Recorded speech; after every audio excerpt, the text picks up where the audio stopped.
4 जादूगरनियां थी जो सुंदर नव युवकों को अपने जाल में फंसाकर उन्हें अपना बंधी बना लिया करती थी। वे दुष्ट डाकिनियां जिस भी युवक को अपना बंधी बनाती, पहले तो उसके साथ अच्छे से अपना दिल बहलाती, उसके साथ चौपट सार आदि खेलती, और जब उनका कैदी सूख कर कांटा हो जाता तब वे उसे अपना आहार बना लेती। उन जादूगरनियों का हर रोज का ये नियम था। वे शाम के समय अपने गुप्त ठिकाने पर इकट्ठी होती, अपने कैदी के साथ चौपट सार आदि खेलकर अपना दिल बहलाती, और जब सुबह उनके घर जाने का समय होता तो वे अपनी मायावी शक्तियों से कैदी को मोम का बना देती ताकि वो उनके चंगुल से भाग ना सके। वे दुष्टनी अपने द्वारा कैद किए गए युवक को ना तो भोजन देती और ना ही पानी, जिससे उनके द्वारा कैद किया गया युवक दिन प्रतिदिन कमजोर होता चला जाता। जब कैदी शरीर से एकदम कमजोर हो जाता, जब उसकी हालत इस कदर तक गिर जाती कि वो उनके साथ चौपट सार आदि खेलना तो दूर की बात, उठने और बोलने के लायक भी ना बचता, तब वे दुष्ट जादूगरनियां उसको आपस में बांटकर अपना आहार बना लेती। ऐसा करने में उन सबको असीम आनंद की प्राप्ति होती थी। पता नहीं कितने ही नवयुवक उन दुष्टनियों का शिकार हो चुके थे।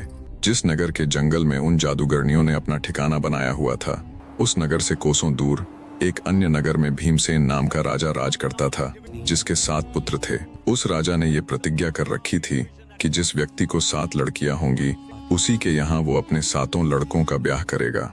राजा ने काफी खोजबीन की, पर उसे ऐसा कोई व्यक्ति नहीं मिला जिसकी 7 पुत्रियां भी हो और वो ब्याहने के लायक भी हो। अंततः राजा ने अपने राज्य के एक काबिल ब्राह्मण को बुलाया और उसे काफी सारा धन देते हुए आदेश दिया कि उसे देश प्रदेश का भ्रमण करते हुए ऐसे व्यक्ति की खोज करनी है जिसकी ब्याहने लायक 7 जवान और सुंदर पुत्रियां हो। राजा का आदेश मिलते ही ब्राह्मण यात्रा पर निकल गया। वो कई दिनों तक देश प्रदेश में घूमता रहा, पर उसे कोई ऐसा व्यक्ति नहीं मिला जो राजा की सभी उपेक्षाओं पर खरा उतर सके। ब्राह्मण का सारा धन भी धीरे धीरे करके खर्च होता चला गया। कंगाल हो चुके ब्राह्मण की वापस राज्य जाने की हिम्मत भी नहीं हो रही थी, क्योंकि खाली हाथ जाकर वो राजा को क्या जवाब देता। भूखा प्यासा ब्राह्मण चलते चलते एक बाग में ठहर गया। अब इसे कुदरत का करिश्मा कहो या उस ऊपर वाले की लीला। देवयोग से ब्राह्मण जिस उद्यान में ठहरा था वो एक राजा का था, और उस राजा को 7 पुत्रियां थी जो ब्याहने लायक जवान हो चली थी। वो राजा उसी नगर का राजा था जिस नगर के जंगल में वे 4 दुष्ट जादूगरनियां रहती थी। 7 पुत्रियों वाले उस राजा को भी ऐसे ही किसी राजघराने की तलाश थी जहां 7 योग्य राजकुमार हो। कहानी को अब फिर से ब्राह्मण की तरफ लेकर चलते हैं। बाग में बैठे उस ब्राह्मण के पास राजा के दिए हुए धन में से सिर्फ 1 टका बचा हुआ था, जिसे देखकर वो कभी हंसता तो कभी उदास हो जाता। शाम हुई तो 7 राजकुमारियां उद्यान में घूमने के लिए आई। जब उनकी नजर उस ब्राह्मण पर पड़ी तो उसे एक बार उदास और एक बार खुश होते देख उन्हें बड़ा अजीब लगा। वे उस ब्राह्मण के पास गई और उसके इस व्यवहार का कारण पूछा। तब ब्राह्मण ने उन लड़कियों के आगे पूरी गाथा कह सुनाई। उसकी पूरी बात सुन लड़कियां उसे अपने राजा पिता के पास ले जाती है। राजा के सामने एक बार फिर से दुखी ब्राह्मण ने अपनी व्यथा कह सुनाई। पूरी व्यथा सुन राजा खुश होता हुआ एकदम राजगद्दी से खड़ा हो गया और चिल्लाते हुए बोला, हे पथिक ब्राह्मण, तुम्हारी खोज आज समाप्त हुई। राजा की बात सुन ब्राह्मण के मुख से कोई शब्द तो नहीं निकला, पर उसके चेहरे पर सुकून के भाव आ जाते हैं। आगे राजा कहता है, भगवान ने तुम्हें बिल्कुल सही जगह पर लाकर ठहराया है। मेरी भी 7 विवाह योग्य कन्याएं हैं जिन्हें तुम देख ही चुके हो। मुझे भी अपनी बेटियों के लिए ऐसे ही राजसी घराने की तलाश थी। ये सुन ब्राह्मण को बहुत खुशी हुई, जैसे कई दिनों से उसके सिर पर रखा हुआ अथाह भार एकदम से उतर गया हो। राजा ने खुश होते हुए उसे काफी धन आदि दिया और अपने एक योग्य हरकारे को अपनी 7 पुत्रियों के विवाह प्रस्ताव के साथ उस ब्राह्मण के साथ विदा कर दिया। लंबे सफर के पश्चात ब्राह्मण और हरकारा राज्य पहुंच जाते हैं। ब्राह्मण से पूरी बात जान और उसके साथ आए हरकारे द्वारा लाए विवाह प्रस्ताव को देख राजा बहुत प्रसन्न हुआ। उसने हरकारे की अच्छे से खातिरदारी करवाई और बिना किसी देरी के एक पंडित बुलवाकर विवाह के लिए उचित तिथि निकलवा ली। राजा ने उस विवाह प्रस्ताव के जवाब में एक पत्र लिखा कि फलां फलां दिन वे अपने 7 पुत्रों के साथ बारात लेकर आएंगे। राजा ने हरकारे को वो जवाबी संदेश पत्र देकर उसे सम्मान के साथ विदा कर दिया। राजा खुश था कि उसके सभी पुत्रों का विवाह पक्का हो गया, पर वो आने वाली समस्या से अनजान था। आखिरकार वो दिन भी आ ही गया जब राजा अपने 7 पुत्रों के साथ बारात लेकर चल पड़ा। दोस्तों, पुराने समय में वर पक्ष वाले यानी बाराती 2 से 3 दिन तक वधु पक्ष के यहाँ रुका करते थे। लड़की पक्ष वाले 3 दिनों तक उनकी अच्छे से खातिरदारी करने के बाद चौथे दिन लड़की को बारात के साथ विदा किया करते थे। जब राजा अपने पुत्रों सहित बारात लेकर पहुंचा तो दूसरे राजा ने उनका बड़ा आदर आतिथ्य किया। शाम हुई तो सातों राजकुमार उस राज्य को देखने के लिए अपने अपने घोड़ों पर सवार होकर घूमने निकल पड़ते हैं। घूमते हुए उनमें सबसे छोटे वाला राजकुमार उनसे अलग हो जाता है। अन्य 6 राजकुमार तो घूम फिर कर वापस लौट जाते हैं, पर छोटा राजकुमार जंगल में भटक जाता है। तभी छोटे राजकुमार को जंगल के बीचों बीच एक बड़ा ही सुंदर भवन दिखाई पड़ता है। भूखा प्यासा और थका हुआ तो वो था ही, सोचा क्यों ना इस भवन में जाया जाए और जलपान आदि के बाद थोड़ी देर विश्राम किया जाए। दरअसल ये भवन उन जादूगरनियों का ही था। जब राजकुमार अपने घोड़े को बाहर खड़ा करके भवन के अंदर गया तो वहां उसे कोई नजर नहीं आया। भवन में घूमते घूमते जब वो ऊपर वाले हिस्से में पहुंचा तो देखा एक आलीशान कमरे में एक अत्यंत सुंदर बिस्तर बिछा हुआ है, जिस पर बड़े सलीके से पुष्प आदि रखे हुए हैं। उस बिस्तर को देखते ही थका हुआ राजकुमार खुद को उसके ऊपर लेटने से रोक नहीं पाया। दिन भर की थकान और वो आरामदायक कोमल सा बिस्तर। कुछ ही पलों में राजकुमार नींद के आगोश में था। शाम का समय हुआ तो चारों जादूगरनियां अपने स्थान पर लौटी। जादूगरनियों ने जब सोते हुए उस सुंदर नवयुवक को देखा तो उनकी चांदी हो गई। चारों दुष्टनियां अत्यंत हर्षित हुई कि आज तो शिकार खुद चलकर उनके पास आया है। वैसे भी इन दिनों उनके पास कोई अन्य शिकार नहीं था। उन्होंने आपस में बातें की, देखो तो कितना चिकना चुपड़ा और हट्टा कट्टा है, लगता है किसी रईस घराने की औलाद है। इसको सुखा कर खाने का तो आनंद ही अलग होगा। उन्होंने एक कच्चे सूत के धागे से राजकुमार को बांध दिया ताकि उसकी बेहोशी न टूटे, और वे वहां से चली गई। दूसरी तरफ जब छोटा राजकुमार वापस नहीं लौटा तो चारों तरफ हो हल्ला मच गया। हर तरफ राजकुमार की खोज होने लगी।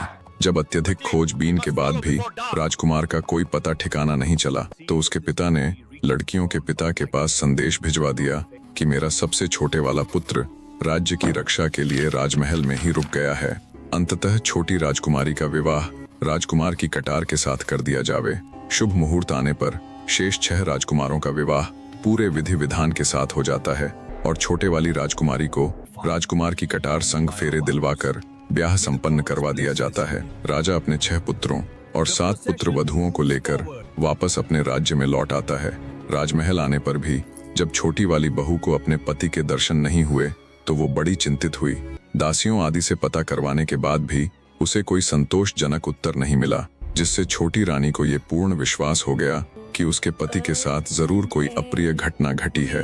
अंततः वो खुद ही अपने पति की तलाश करने का निर्णय लेती है। ससुराल पक्ष में मायके जाने की बात कहकर कुछ सिपाहियों के साथ वो राजमहल से विदा हो जाती है।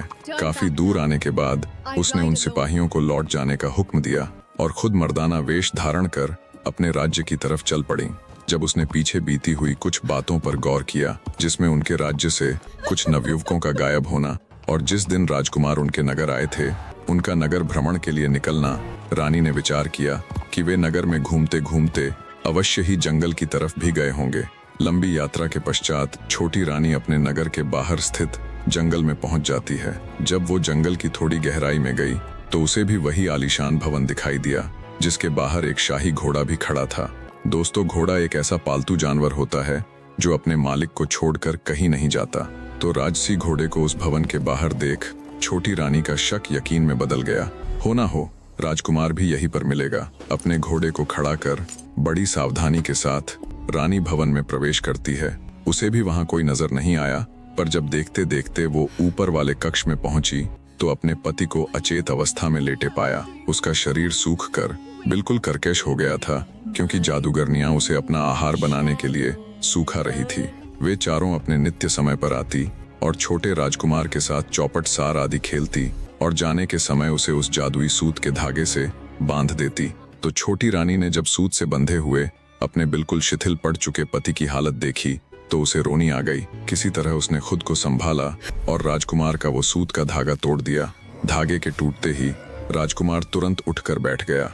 राजकुमार के लिए ये पहली बार था जब उसने कितने ही दिनों बाद किसी अनजान आगंतुक को अपने सामने बैठा देखा था।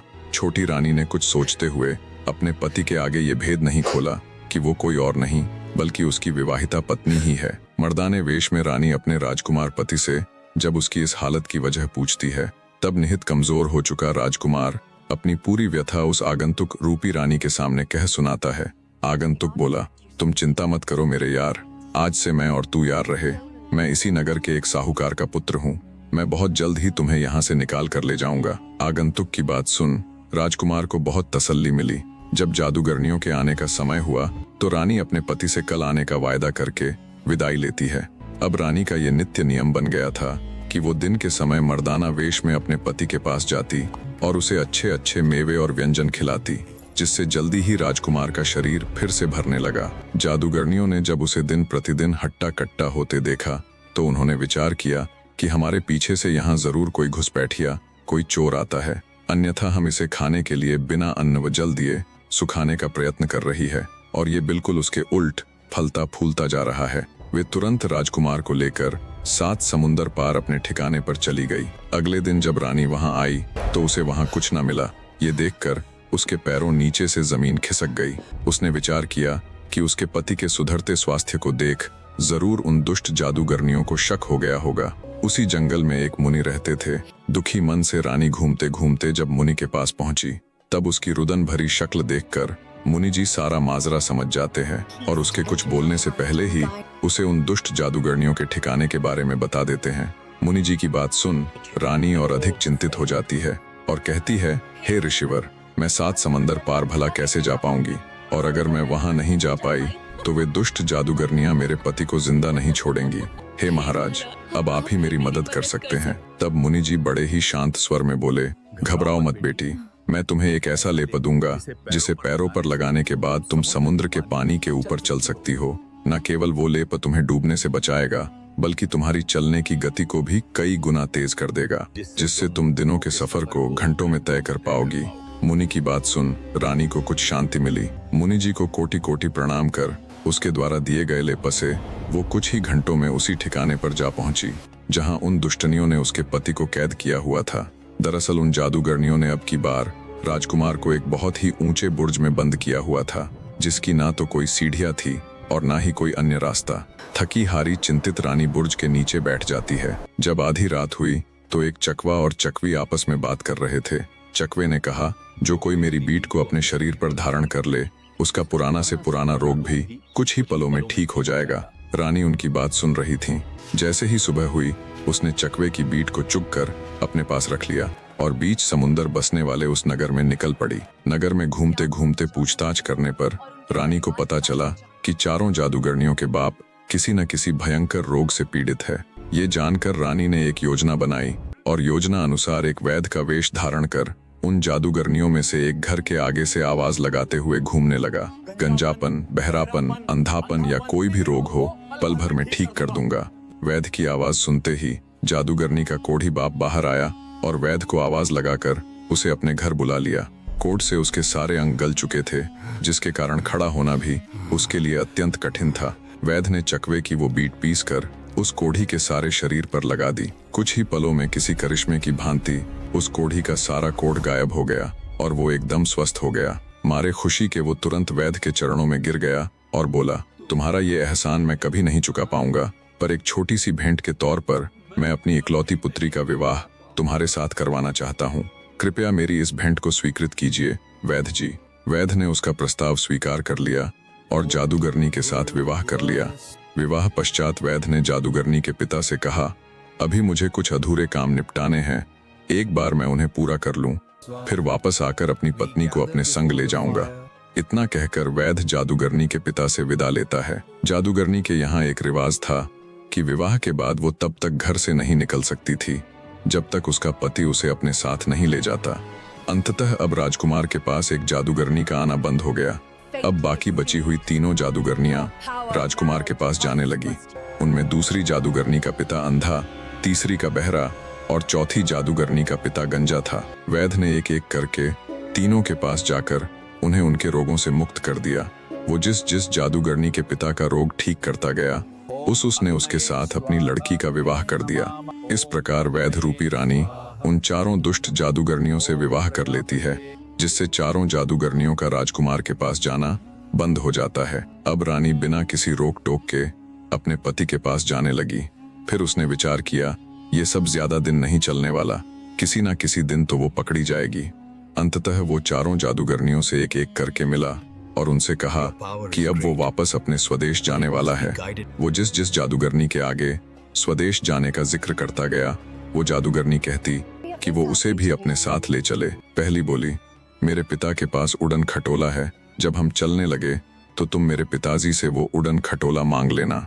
दूसरी ने कहा, उसके पिता के पास झरझर कांथा है, जिसमें से जितना चाहो उतना सोना निकाल सकते हैं।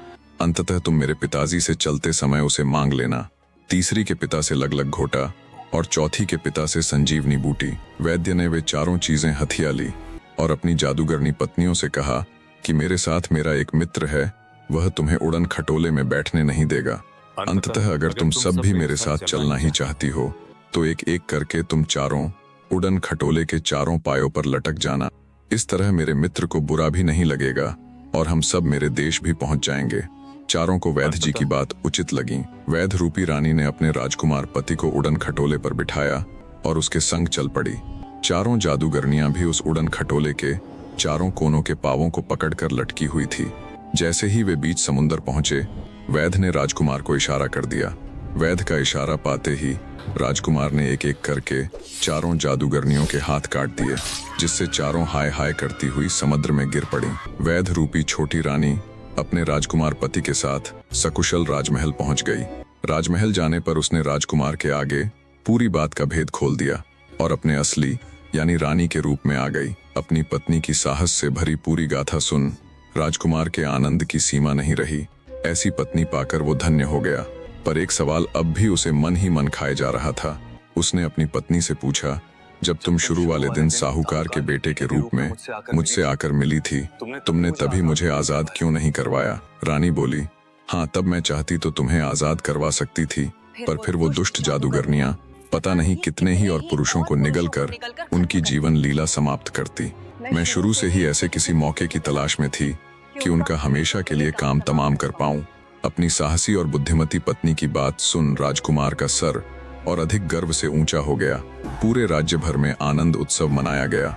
निष्कर्ष, ये कहानी प्रेम, साहस और बुद्धिमत्ता की अद्भुत मिसाल है। एक वीर रानी ने न सिर्फ अपने पति को 4 दुष्ट जादूगरनियों के चंगुल से बचाया, बल्कि उनका स्थायी समाधान कर समाज को भी उनके अत्याचारों से मुक्त करवाया। इससे सीख मिलती है कि हर समस्या का समाधान बुद्धि और धैर्य से खोजा जा सकता है। सच्चा प्रेम और संकल्प किसी भी बाधा को पार कर सकता है। कहानी का सुखद अंत यह भी दर्शाता है कि अंततः अच्छाई की ही जीत होती है और बुराई का नाश निश्चित है। शुक्रिया मेरे दर्शकों।